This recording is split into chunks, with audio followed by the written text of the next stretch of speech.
Upheaval, Reckoning. Chapter 44. Why I Serve. It came as no surprise to Rarity that all her friends headed off in different directions after being instructed to rest. It had been a pattern since they came to the Barrier Lands. Even Pinkie Pie had an agenda of her own. Just a moment ago, Pinkie just galloped past her with that glowing stone tablet. Perhaps I'm looking at this in an overly negative way, Rarity thought. They had been asked to relax, but she decided to do so through a calming walk through Canterlot, rather than bed rest as Applejack had done. The late afternoon scene throughout the streets of Canterlot had a mixed atmosphere about it. Businesses were closing up for the day. Their owners walked home in a slow, tired pace, while no-nonsense Legion and Royal Guard patrols trotted past them. There were a few nervous ponies gathered together whispering about a disturbance in the Royal Palace and how a lot of Legionnaires had been heading there for the past few hours. A streak of rainbow colors caught Rarity's eye as it flitted about the spires of the city. What's she up to? She thought. She waited for a streak of red to accompany that burst of colors. To her pleasant surprise, she didn't find one. What happened to you? You disappeared for a long time. We were all so worried. The excited question didn't exactly stand out amongst the various worried talks scattered across the streets. The residents of Canterlot worried a great deal for their newly drafted family and friends, and fussed over them whenever they were reunited. When Rarity caught a glimpse of the one who spoke, however, she stopped momentarily. She recognized this group of earth ponies: a purple stallion with a harp cutie mark, a brown one with a pair of musical notes for a cutie mark, and a light blue mare. The three had surrounded another mare, a gray one with purple eyes and a G-clef cutie mark, carrying a cello case on her back. Where had she seen these ponies before? Something about parties. Oh, you shouldn't have, the gray mare said. I've just been busy with performances. You're the ones that should be worried about. How's your stay in the Legion been? Performances proved enough to jog Rarity's memory. She had heard this quartet play several times before. Nostalgia suddenly flooded her. How long had it been since she had some time to listen to classical equestrian music?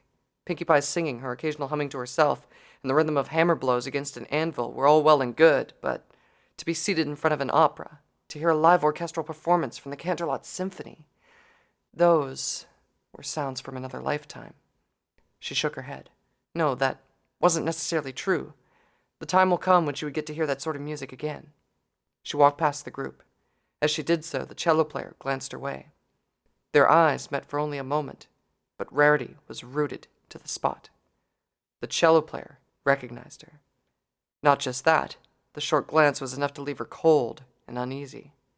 Something was wrong here. I'm just so amazed that you managed to get gigs with everything that's been happening, the light blue mare said.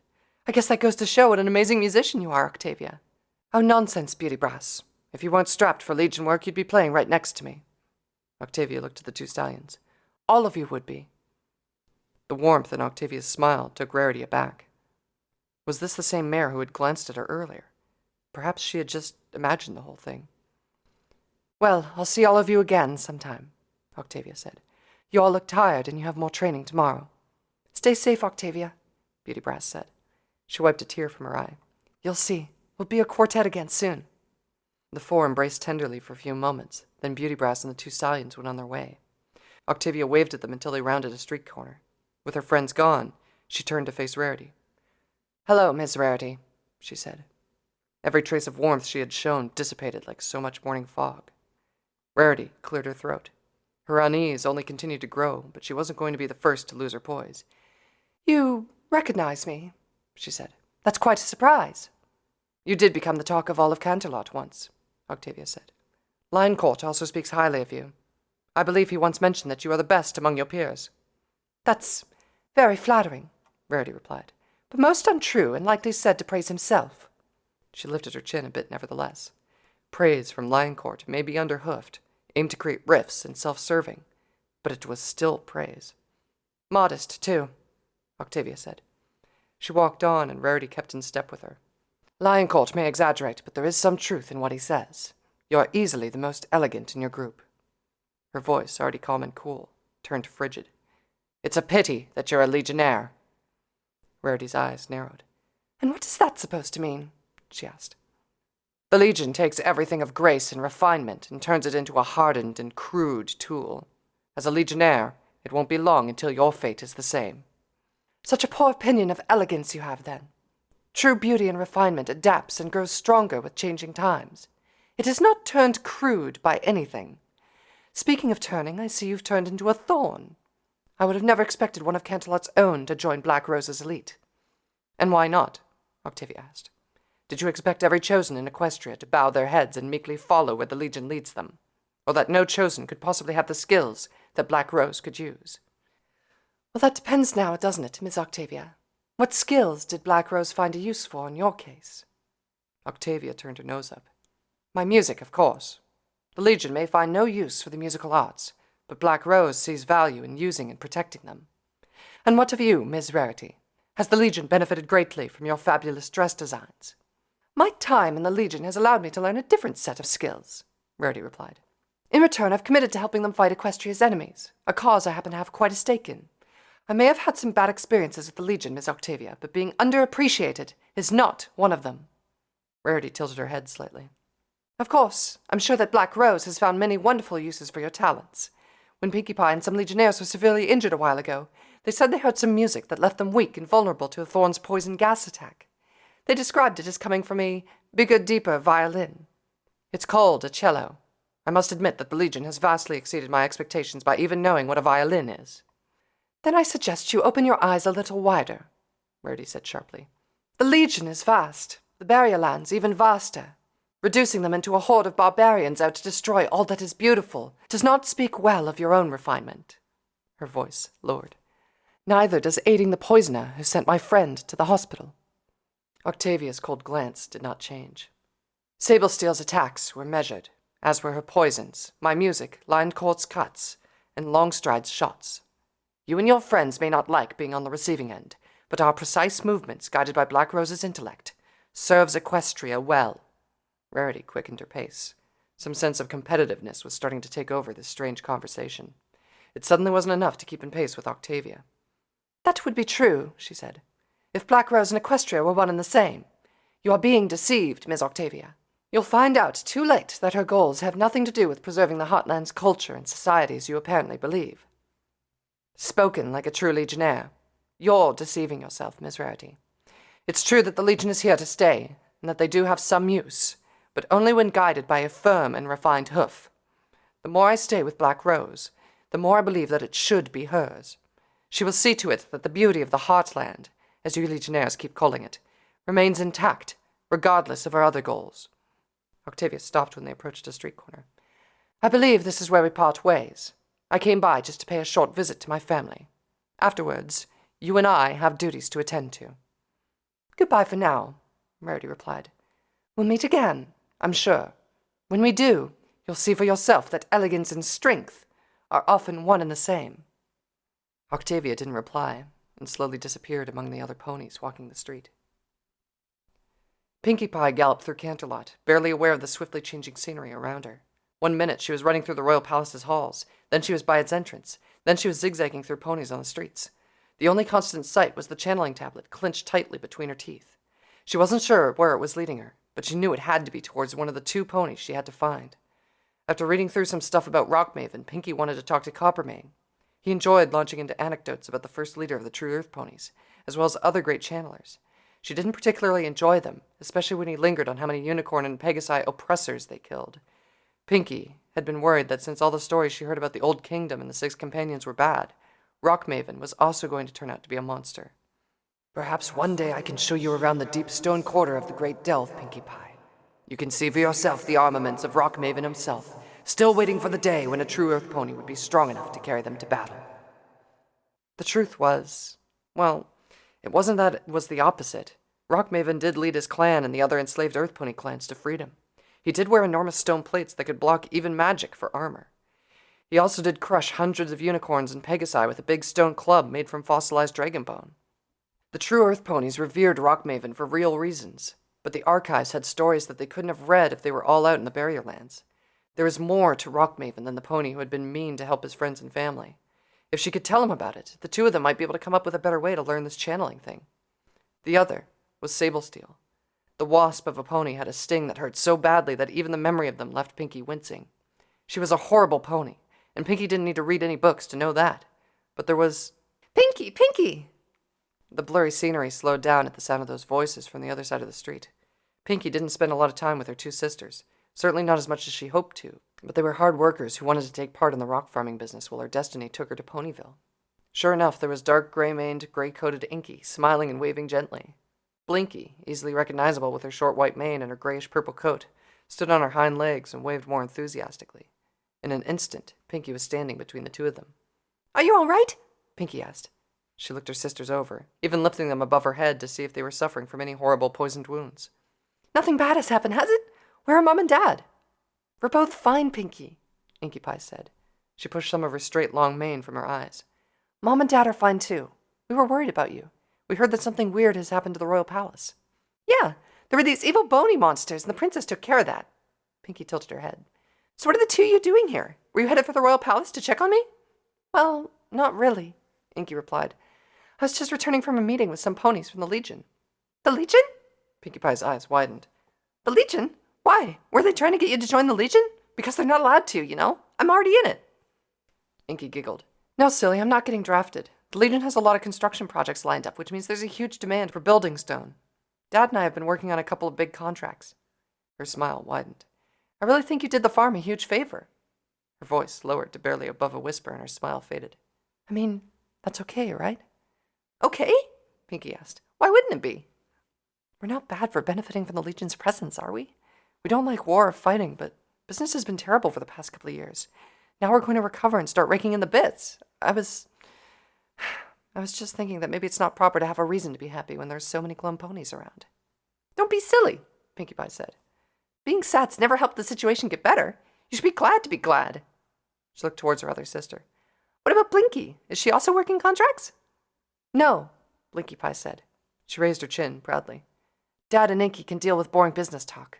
I've been learning from some of the Legion engineers and masons. Her eyes widened and her voice gained a sense of wonder.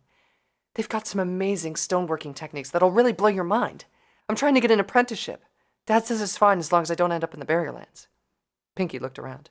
You said you and Dad were working on contracts, she said to Inky. So where's Dad? Oh, his front knees are bothering him again, Inky said softly. You know how they act up during winter. Blinky suddenly grabbed hold of Pinkie's shoulders and spun her around. Never mind that. You never told us the new prince was the Prince of Rocks. New prince? Pinkie raised an eyebrow. Oh, you mean Prince Dorado. He's not really new. He's as old as Princess Celestia. Well, she's his big sister, so probably not as old, but I'm sure it's close. We saw him fly by the other day, Inky said. She pressed her front hoofs against her slightly red cheeks and closed her eyes. His coat is such a magnificent shade of gray. And that chiseled jaw, Blinky added breathlessly. 100 master stonecrafters working together wouldn't even come close to duplicating it. Those rock-hard muscles, those craggy eyebrows, that stony stare. While her sisters swooned over the meanest of the royal siblings, Pinkie's thoughts went to other things. It had only been days since Sablesteel threatened to kill her loved ones and melt their bodies with horrible poisons. Yet, here they were, completely untouched. Blue Moon may be right after all. Maybe Sablesteel had no intention of hurting any of them. Hurting you stains me. What did Sablesteel mean by that? Pinkie hadn't paid those words much attention until she got to talk with Blue Moon. When she was first laid out on that hospital bed, all she could imagine of Sablesteel was a monstrous insect pony. After Blue Moon, she began to remember that alley fight a little more differently. All that anger suddenly wasn't aimed at her. All those strikes seemed slowed by hesitation. Sablesteel was trying to be mean, but she was trying too hard. That was what Blue Moon had been worried about. If they could only meet again. Pinkie, are you all right? Inky asked. You're staring off. Oh, I'm okay. Pinkie pulled out the slab again. The gems and the markings were still glowing. You two stay safe, all right? She said. I've got to go. Good luck with your work. And the prince. The two waved as she galloped off. Seeing her sisters safe and happy only proved to Pinkie more that she needed to see Sablesteel. She ran past one fancy house after another until she began to notice a pattern. She was heading for the older sections of Canterlot. The bright colors looked more faded here. The paint was even peeling in some areas. The walls were cracked and the gates dilapidated. Finally, the slab brought her in front of the most ruined building in Equestria's capital. Pinkie slowed to a cautious walk as she moved past the rusted metal bars of the front gate. A cold wind picked up and fresh snow swirled around her. She shivered and trotted inside the mansion. She would have knocked, but the doors had long since collapsed on their sides, and no pony clearly lived here. The boards of the wooden floor creaked ominously as Pinkie walked over them. She stepped as lightly as she could, afraid that she might fall through. It was a little warmer inside the mansion, although the sights weren't any better. The rooms were mostly empty save for a few pieces of broken furniture here and there. The window frames were rotted and the panes had long since shattered. With night and plenty of snowfall closing in, the interior was shrouded in darkness. Only the lights coming from the slab's gems and markings showed glimpses of anything. This is quite the dismal place you found, Pinkie Pie. Pinkie yelped and jumped, nearly hitting the low ceiling with her head. The disembodied voice had come from behind her, and she was so sure that it was going to be followed by a poisoned blade digging into her flesh. It was only when she was picking herself off the floor and looking at the silver-shoed hooves of the pony who spoke did she recognize the voice. "Princess Luna!" she exclaimed. "What are you doing here? And how did you sneak up on me like that?" Princess Luna smiled. "I had guessed that you may be looking for Sablesteel. I followed discreetly. As for sneaking, illusion is one of my specialties. Becoming invisible is a simple enough task." Her voice lowered and her eyebrows met. "Masking my presence from your strange channeling proved a more difficult task, though." "Why are you looking for Sablesteel?" Pinkie asked. "Are you going to kill her?" She fell on her belly and grabbed hold of Luna's hooves. "Please don't kill her." "You are surprisingly protective of the enemy agent who poisoned you and threatened to kill your family," Luna replied. "But you needn't worry. I have not come here to hurt or kill any pony." "Oh, good," Pinkie said with a sigh of relief. Luna pointed to a narrow flight of wooden stairs that led downwards. "Shall we see where those stairs lead?" The steps were cracked, but they looked sturdy enough. Pinkie consulted her slab and nodded. The stairs ended with a single door, surprisingly still intact. Luna blocked Pinkie with a hoof, just as she was about to turn the knob. "Be careful, Pinkie Pie. The door's old, but its placement here is recent." It was only when Luna had raised a shield around them did they push the door together. Past it was a great basement library, easily big enough to occupy the mansion's entire lowest floor. This time, the glow from Pinkie's tablet was not the only illumination. There were lamps hung all over the room, giving the entire place a dim, flickering orange glow. Most of the shelves had fallen over, broken into pieces, or rotted away. There were pages scattered across the ground, the writing impossible to read because of fading, stains, or the paper simply too badly damaged. "I'm busy, Longstride." There was no mistaking the sound of that voice. It sounded a little different, but that was because there was no mask to distort it. Pinkie had found the pony she was searching for. "How in the Moon Princess Star-Spangled... Never mind. I'll get the information to them. Just don't mess things up any further, Longstride, and don't try anything stupid while you're up there." Luna's eyebrow twitched, but pressed on without saying anything. At the center of it all, a lone mare sat on top of a pile of ruined books, quietly staring at a small fire. Sablesteel had most of her gear on, save for the mask. Her wavy gray mane, the tips curling just a bit, fell loosely across her shoulders and face. She didn't look up when they approached. "I didn't think you were so stupid as to seek me out twice, Pinkie Pie, especially after how our last meeting ended," she said. "I see you brought back up. Are you here to attack me again, Moon Princess? All the extra-dimensional portals in Canterlot have been shut down." "We agreed to cease hostilities until Gravitas has been dealt with," Luna replied. "I will not be the first to start breaking agreements. Lioncourt just rented a room in one of Canterlot's best hotels, Sablesteel. Yet, here you are, camping out in a ruin." "I like the old forgotten places," Sablesteel said. "Reminds me of home." She looked towards Pinkie. "Just so you know, Rainbow Dash got herself trapped by a blizzard near Mount Unicornia's summit with Longstride. She'll rejoin you once the weather clears." Okay," Pinkie said. Sablesteel tossed a book into the flames. "The both of you can go now," she said. "We're done here." "Wait." Pinkie Pie tried stepping closer, but even that was difficult. There was some kind of invisible barrier around Sablesteel. It wasn't magic or some kind of device. If she crossed that boundary, she would be quickly met by poisoned blades. She didn't want another stay in the hospital, but she also didn't want to just walk away because Sablesteel was so prickly. "What is it?" Sablesteel asked. "You should be resting." "I want to ask you some things," Pinkie replied. "If you answer without making threats or insulting some pony or swearing or throwing poison gas bombs or slicing and stabbing things, then I'll leave and rest up and never try to look for you again." Sablesteel stared at Pinkie Pie silently, her forelegs tapping together and her tail flicking behind her. The stinger clinked against the floor as the seconds passed. "That's a decent offer, Pinkie Pie. I was expecting something dumber, like offering a platter of cupcakes to get answers." Pinkie swallowed. "Well, that was kind of my bag. Never mind. You agree, right? It's a promise." "You never said I can't answer with silence," Sablesteel said. "Ask your questions. Regardless of my reply, go away." What do you really want, Sable Steel? I have explained myself clearly the last time. No, you told me what Black Rose wanted and what was good for Equestria. What about you? Pinkie nearly gasped when an emotion besides annoyance showed on Sable Steel's face. For a few seconds, those blue and green eyes showed what she had believed, had hoped she'd see. Some sign that there was something more to Black Rose's ruthless agent. What I want. Sable Steel stopped, savoring the words and the concept behind them. Pinkie Pie, why would you ask that? Are you going to give me what I want? Is the element of joy here to make me happy? No fair, Pinkie Pie said. I asked first. Sable Steel didn't say anything again. Pinkie's ears drooped.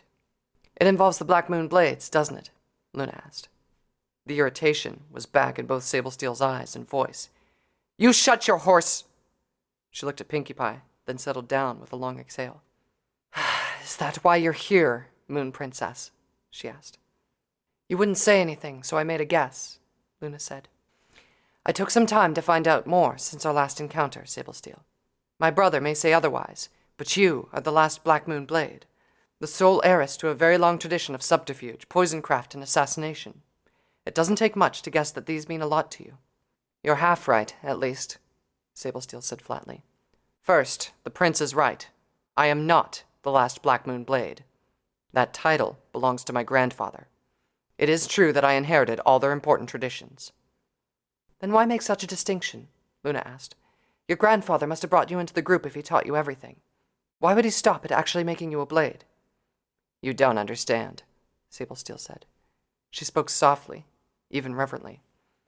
He wasn't blind to their faults. The Black Moon Blades were deluded fanatics. They believed that they did your will, that every slaying they ever performed was done in the name of Princess Luna, their great watcher in the night, Blessed Lady of Dreams, and Silver Beacon. She let out a brief, cheerless laugh. They had no idea what your will was. How could they? All they had were things that the first few Grand Masters of the Starlight Sentinels had written down. So they invented their own Princess Luna, and made up things about her that seemed fitting. She let herself smile a little. They argued over some of the stupidest things, like if it would please Princess Luna more if they sliced off the tongues of ponies who took her name in vain, or if they should stick to the more general warning of earless corpses. Grandfather didn't want any part of that to be inherited. The smile disappeared as Sable Steel tossed a sheaf of papers into the fire. I was to be pure. I was to have in me everything that was good in the Black Moon Blades, their dedicated discipline, their brutal and effective training, their accumulated knowledge on the arts of killing. He didn't want a single drop of their worthless, deluded, self-serving dogma to taint me. That is why it is so important that I am not the last Black Moon Blade. Sable Steel turned towards Pinkie Pie. What do I want, you ask me? I want the purpose and conviction that the Black Moon Blades thought they had. I want to be part of a truly worthy cause that I believe with all my heart, led by a pony with true vision and dedication. Sable Steel's face soured and her tone grew harsher.